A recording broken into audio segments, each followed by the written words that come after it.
Well, now, in the course of time, in the evolution of Western thought, the ceramic image of the world ran into trouble and changed into what I call the fully automatic model or image of the world. In other words, Western science was based on the idea that there are laws of nature. And it got that idea from Judaism and Christianity and Islam. That, in other words, the potter, the maker of the world, in the beginning of things, laid down the laws. And the law of God, which is also the law of nature, is called the Logos. And in Christianity, the Logos is the second person of the Trinity, incarnate as Jesus Christ, who thereby is the perfect exemplar of the divine law.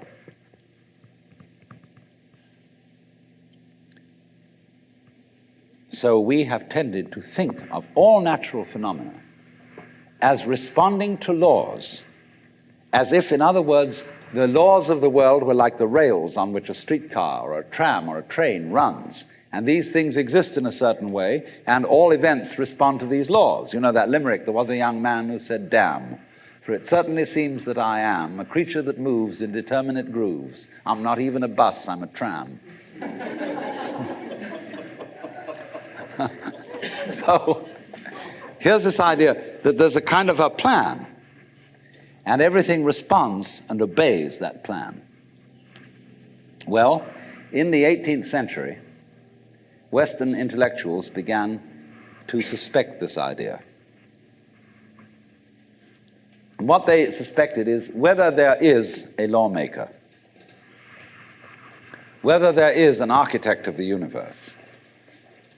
And they found out, or they reasoned, that you don't have to suppose that there is. Why? Because the hypothesis of God does not help us to make any predictions.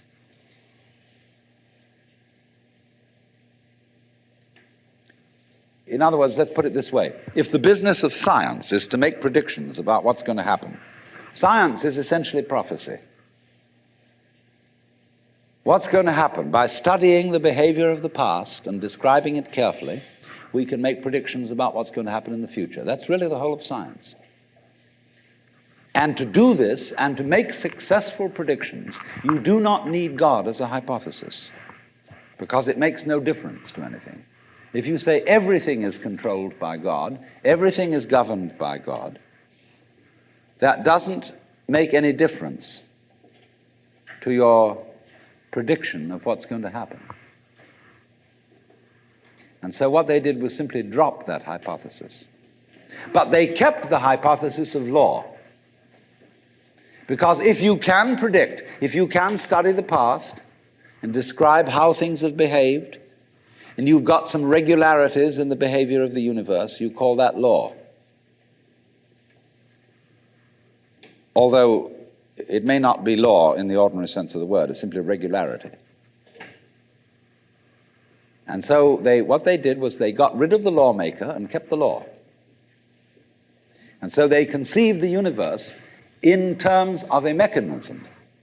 Something, in other words, that is functioning according to regular, clock-like mechanical principles. Newton's whole image of the world is based on billiards.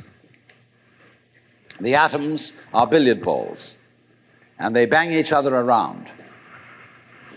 And so your behavior, every individual, therefore, is defined as a very, very complex arrangement of billiard balls, being banged around by everything else. And so behind the fully automatic model of the universe is the notion that reality itself is, to use the favorite term of 19th century scientists, blind energy. In, say, the Metaphysics of Ernst Haeckel and T.H. Huxley, the world is basically nothing but blind, unintelligent force. And likewise, in parallel to this, in the philosophy of Freud, the basic psychological energy is libido, which is blind lust. And it is only a fluke. It is only as a result of pure chances that, resulting from the exuberance of this energy, there are people with values, with reason, with languages, with cultures, and with love. Just a fluke. Like, 1,000 monkeys typing 1,000 typewriters for 1,000,000 years will eventually type the Encyclopedia Britannica. And of course, the moment they stop typing the Encyclopedia Britannica, they will relapse into nonsense. And so in order that that shall not happen, because you and I are flukes in this cosmos, and we like our way of life, we like being human, if we want to keep it, say these people, we've got to fight nature, because it'll turn us back into nonsense the moment we let it. And so we've got to impose our will upon this world as if we were something completely alien to it from outside. And so we get a culture based on the idea of the war between man and nature. And we talk about the conquest of space, the conquest of Everest. And the great symbols of our culture are the rocket and the bulldozer. The rocket, compensation for the sexually inadequate male.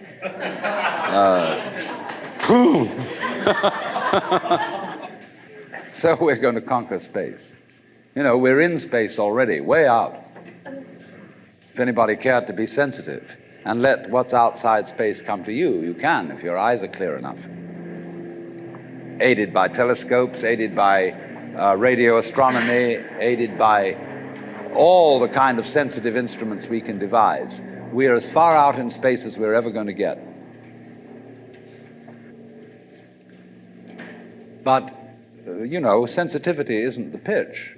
Especially in the WASP culture of the United States, we define manliness in terms of aggression. You see, because we're a little bit frightened as to whether we are really men. And so we put on this great show of being a tough guy. It's completely unnecessary. If you have what it takes, you don't need to put on that show. You don't need to beat nature into submission. Why be hostile to nature? Because after all, you are a symptom of nature. You, as a human being, you grow out of this physical universe in just exactly the same way that an apple grows off an apple tree. So let's say the tree which grows apples is a tree which apples, using apple as a verb. And a world in which human beings arrive is a world that peoples. And so the existence of people is symptomatic of the kind of universe we live in. Just as spots on somebody's skin are symptomatic of chickenpox. But we have been brought up by reason of our two great myths, the ceramic and the fully automatic, not to feel that we belong in the world. So our popular speech reflects it. We say, I came into this world. You didn't. You came out of it. We say, face facts. We talk about encounters with reality, as if it was a head-on meeting of completely alien agencies. And the average person has the sensation that he is a somewhat that exists inside a bag of skin, a center of consciousness, which looks out at this thing, and what the hell is it going to do to me? You see? I recognize you. You kind of look like me, and I've seen myself in a mirror, and you look like you might be people. So maybe you're intelligent, maybe you can love too. And perhaps you're all right. Some of you are anyway. If you've got the right color of skin, or you have the right religion, or whatever it is, you're okay. But there are all those people over in Asia, Africa, and they may not really be people. When you want to destroy someone, you always define them as unpeople, not really human. Monkeys may be, idiots may be, machines may be, but not people. But we have this hostility to the external world because of the superstition, the myth, the absolutely unfounded theory that you yourself exist only inside your skin. Now, I want to propose another idea altogether.